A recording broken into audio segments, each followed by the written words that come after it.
Petugas penyelamat telah mengevakuasi lebih dari 30 jenazah korban tabrakan pesawat American Airlines dan helikopter Black Hawk dari Sungai Potomac yang lokasinya tak jauh dari Bandara Nasional Ronald Reagan, Washington DC AS, Kamis 30 Januari 2025. Kepala Pemadam Kebakaran Washington, John Donnelly, menyebut tak ada indikasi ada korban selamat dalam insiden ini.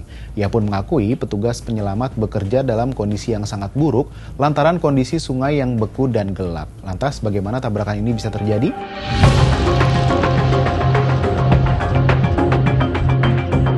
Operasi pencarian dan penyelamatan besar-besaran terus berlangsung. Para penyelam dikerahkan dengan pencahayaan buatan. Mereka terjun ke Sungai Potomac yang tertutup salju untuk mencari reruntuhan pesawat dan helikopter.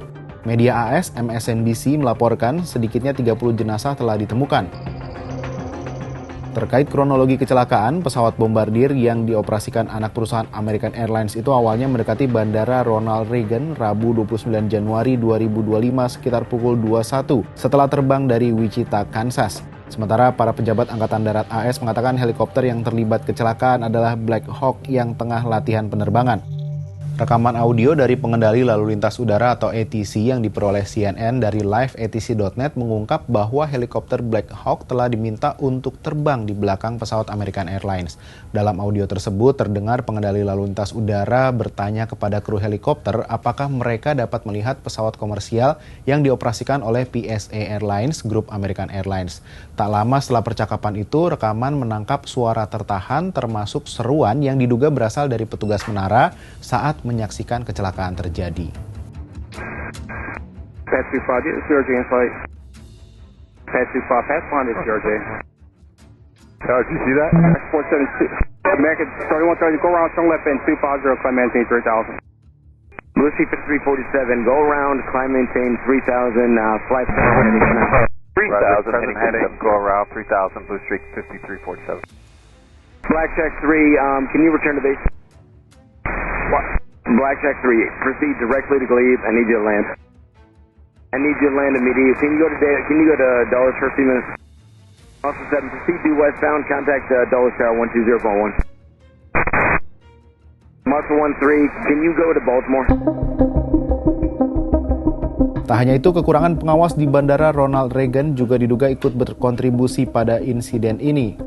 The New York Times melaporkan dari hasil laporan Badan Penerbangan AS atau FAA kepada Badan Keselamatan Transportasi Nasional atau NTSB, terungkap pengatur lalu lintas udara di Bandara Ronald Reagan kekurangan orang.